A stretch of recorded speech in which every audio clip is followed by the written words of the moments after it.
Protect your DNA. BioPQQ can promote formation of new mitochondria. Infowarsstore.com. Well, fresh off of President Obama's epic takedown of Donald Trump, whereby he just proved that he's more upset about Republican rhetoric than he is about actual terrorism, now we have John McCain coming out and saying, you know what, Obama is directly responsible for the Orlando attack. So he took it even a step further than Donald Trump. So Senator John McCain was talking to a group of reporters, and he did say President Obama was directly responsible for the terror attack in Orlando due to his failure to combat the rise of the Islamic State terror group. He said Barack Obama was told, before he pulled everybody out of Iraq, al-Qaeda went to Syria, became ISIS, and ISIS is what it is today, thanks to Barack Obama's failures. He pulled everybody out of Iraq, and I predicted at that time that ISIS would go unchecked and there would be attacks. It's a matter of record, so he's directly responsible. Ooh, indeed. And giving a little bit more weight to that argument, now Breitbart is reporting on a memo that was received by then Secretary of State Hillary Clinton, shows that the Obama administration aided the group that became ISIS to control the area where ISIS formed the caliphate. Now, this is a secret classified intelligence report. It was sent to Hillary Clinton and other top U.S. officials in August of 2012. The report confirmed that Western and Gulf states were joining with Turkey to support the Syrian opposition to dictator Bashar al-Assad. Now, the report confirmed that the Syrian opposition was being led by three groups, including al-Qaeda in Iraq, which later became ISIS. Now, the report confirmed that al-Qaeda in Iraq was communicating through spokesman al-Adnani, who is now the chief spokesman for ISIS. So Western and Gulf states helped the Syrian opposition groups to control the Syria-Iraq border. And this is, of course, where ISIS later violently formed its caliphate. And the report noted the potential for safe havens under international sheltering. This is similar to what happened in Libya. And all of the areas that are cited in this memo have now become the sites of ongoing ISIS terror occupation. So this is a memo that was received by Hillary Clinton about a month before the attacks in Benghazi. And Eric Prince, who was the founder of the global security firm Blackwater, told Breitbart News about the fact that the Obama administration was using its Benghazi consulate in relation to sending weapons to these Syrian opposition groups. And I know we've reported on that as well. And so, of course, 1 month later, that consulate was attacked after Hillary Clinton received the documents. And that's not all. So now we know that the nations that Clinton came out earlier this week, she was bashing several nations for terrorism funding. And she said, we've got to take these out. Well, it turns out they were directly funding another person who wants to hurt this country, Clinton herself. And the trio of nations that were named by Hillary Clinton contributed between $16 and $40 million to the Clinton Foundation. So during her speech, she said, for starters, it's long past time for the Saudis, the Qataris, and the Kuwaitis and others to stop their citizens from funding extremist organizations. They should stop supporting radical schools and mosques around the world that have set too many young people on a path toward extremism. But she failed to mention in her speech that she has received direct funding from these terror nations directly to the Clinton Foundation. So, these are kind of things that she hopes no one's going to check her on, and the mainstream media really won't check her on these things. And she's going to hope that her followers are just too stupid to say, well, why should we criticize them? Shouldn't we be criticizing you for, once again, she doesn't also speak out about the fact that they're chopping off women's heads and treat women worse than they would a parakeet. So, and just to give you a little bit more stories to show you that they know exactly what they're doing when they're creating order out of chaos. Now the CIA chief has come out to say the Islamic State is working to send operatives to the West, and they might be exploiting the immigration issue. Duh. We've been telling you that for quite some time. So this is CIA Director John Brennan told Congress that state militants are training and attempting to deploy operatives for further attacks on the West. They'll rely more on guerrilla-style tactics to compensate for their territorial losses. He said Islamic State is probably working to smuggle them into countries, perhaps among refugee flows or through legitimate means of travel.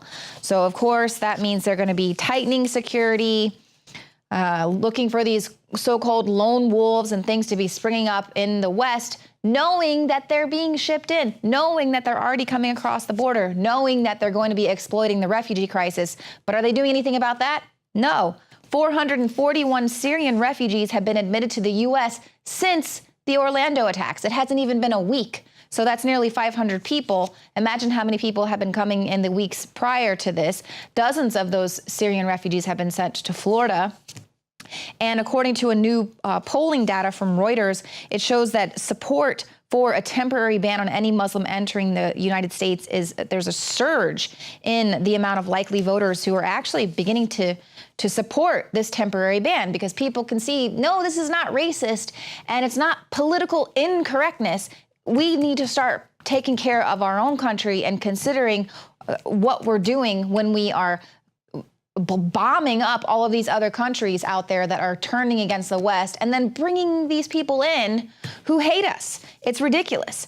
And you would think that they would do that, but that's really not the plan. The plan is to turn this country into a police state. It's to allow them to bring all of these people into our country and terrorize us so that we all ask to be protected. Because as we're going to see, they're going to be ramping up the amount of TSA presence as well as security that you're going to be seeing all throughout the summer after these attacks at concerts, football games, baseball games, any kind of sports games that you're heading to, travelers. You're going to be seeing a ramp up in security screening as well, because they're really concerned about homegrown violent extremists. And that was a narrative they really pushed out with this most recent attack, that this guy was a U.S. citizen. He was born in New York. So this is homegrown terrorism. He's a lone wolf, when we already well documented how his ideologies were imported by his father and by getting radicalized online. As well, he traveled to Saudi Arabia several times. So this was an imported ideology, but we're going to be seeing a lot more of that happening in the future. But they're going to police all of us because of political correctness. And they're really talking about the fact that this environment, even with where we can clearly see what's happening, they're particularly concerned about homegrown violent extremists, including and really concerning right-wing extremists. So what do they want to do? Tell us to give up our guns. This is Jay Johnson. Matt Drudge tweeted out earlier. He said, you know what? Give up your guns first, buddy. But that's their plan. They can see, like, look everywhere. There's terror all around you. It's not safe, but we'll protect you. So give up your guns. We will put the police and the TSA everywhere you go. We'll take care of it. We'll protect you. You don't need to protect yourself. And we're really seeing a doubling. It's like insanity. Coming up later in the show, and to be talking with David Knight about what's going on in Venezuela as a perfect example of why we need to not listen to this government when they tell us that everything's going to be fine as long as we give them all of our guns. They'll create peace. They'll take care of us. That is a huge trick. It's a trap, and we cannot fall victim to it. Now, President Obama's plan, of course, is to abruptly take Second Amendment rights away from everyone. And also, we have our own police chief here from Austin, Texas, Art Acevedo, who was at one of these DHS meetings, who really, spoke up to remind the council, hey, it's not just these Islamic extremists. We also really need to be worried about right-wing extremists domestically. That's just as real as the threat from Islamic extremism. So good job, Art Acevedo. Guess we won't be having you back in the office anytime soon, or maybe we will. Maybe you can come explain yourself. But even with all of this rhetoric and what we're seeing in the media, I believe it was reported that the loudest claps at the vigil for the Orlando victims was when they said, we need to support the Muslim community. We need to this. And so they're like, yay, yes, love conquers hate. Yeah. But even with that agenda that we're seeing being pushed out, people are breaking through the conditioning, and we're actually seeing gun sales surge among the LGBTQ community because they know what's going on. Even when you tell them, oh, this is not what you need, they can see that it's time for them to start protecting themselves. A lot of arms dealers are reporting 3 to 4 times what they normally see. They said it was expected. They weren't surprised by the sales surge because it's similar to what happened after Sandy Hook and the Aurora Theater shootings. But what is different this time around is the clientele. Now, the Pink Pistols is a national gun club for gays and lesbians, and it saw its membership soar from about 1,500 members on Saturday to 3,500 by Monday. So dozens of new chapters are springing up. People can see. And then we were actually just in West Hollywood a week or so ago where everyone was out there celebrating Hillary Clinton. It was like the only place we could find a massive number of people that were just celebrating Hillary Clinton. The streets were painted rainbow flag. I mean, but now, if we were out there now, we would be so surprised to see that West Hollywood has been inundated with pro-gun, pro-gay posters, and these are popping up everywhere in West Hollywood. It's a gay version of the Gadsden flag featuring a rattlesnake on top of the gay rainbow with the hashtag shoot back. So we're going to start seeing this more proactive approach to self-defense in the gay community. And indeed, they need it because now the police are looking into a Craigslist ad that was posted threatening more Orlando-style massacres in San Diego. So this is just someone who's going to post something anonymously. So they're looking in to see where it came from. But, active threats. And a gun range here in Texas, the Shiloh gun range, which is just on the outskirts of Houston, is actually saying that their classes, they were offering free courses for members of the LGBT community. And it's been so popular since the Orlando attacks that they're actually having to increase that, offering even more classes. And they're recommending that gun ranges across the country start doing this to educate people and make this community who probably used to not really feel very welcome at a gun range, thinking, well, we don't fit in here, letting them know that this is 3.8% of the population that we need to tap into to let them understand the importance of the Second Amendment. Whereas you see on the left, they're trying to get that 3.8% of the population to give up the guns and to fight for tighter gun regulations and things. So I think we're breaking through the conditioning there. People are starting to really see what's going on. Now, this is something that happened that when I saw this at first, I'm thinking, why is the former head of the CIA starting to sound like he's listening to Infowars? Because he's talking about the fact that political correctness is hampering the anti-terror strategy. So this is former director of the CIA and the NSA, General Michael Hayden. He was appearing on CNN, and he warned that political correctness has become a significant hindrance when it comes to countering the threats of Muslim extremism. We've said that as well. He went on to point out how in Fort Hood, the Army knew that Nidal Hassan had become extremist, but they whitewashed all of his reports to make it sound as though it was a good thing that he had all this knowledge because they didn't want to be called bigots. They didn't want to have to deal with someone's religious freedom there. But then you kind of see where he's going with this. It's not about taking away the political correctness. It's almost countering that. Well, we don't care if we offend you at all. It's free speech. We're going to offend everybody. But now it's constitutional correctness. Now they're just going to say, hey, you know what? We're not going to be politically correct. We have to look for terrorists. And don't forget, anyone can be labeled a terrorist and put on this terrorist no-fly list. And you won't even know how to get your name taken off of there. But Jake Tapper is asking him, do you want to just go right into their Facebook account? Do you want to get access to their emails, to their phone, to all of this? And then he goes on to say, well, there was a national outcry that the National Counterterrorism Center had too many people on the no-fly list. But then by Christmas night, the complaint was that there weren't enough people. And so we're probably going to be seeing this again, that there aren't enough people on the no-fly list. And you see, this is one of those words that we're really hearing put out, that even Donald Trump is meeting with the NRA to talk about this no-fly list and how that is going to be the new thing that keeps people from being able to access guns. So I'm sure we'll be keeping our eyes on what's going on there. But one of the things that's becoming a challenge for the internet, which as we're seeing, this is right at the time the FCC is clamping down on control of the internet. the social media giants are having to fight back against the fact that people are live streaming these attacks. The Orlando shooter was updating Facebook in real time with what he was doing. And of course, the deadly attack on a policeman and his wife in France was right there on Facebook Live, a 13-minute video of this attack taking place.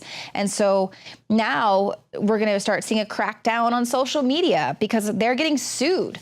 One of the Paris attack victims' father is actually going to be suing Google, Facebook, and Twitter, saying, you know, they let their terrorism spread. They let the propaganda spread. And this week, the FCC upheld the commission's net neutrality rules on Tuesday. So this allows the agency to regulate the internet like it's a public utility so they can have more control, and they don't want any free exchange of information in a technocracy. So we will definitely be talking more on that, as well as the hackers who've released the secret Clinton docs from the State Department, which is DNC's Trump opposition file. We'll have more on that coming right up. And then joining us from Dallas, Kit Daniels.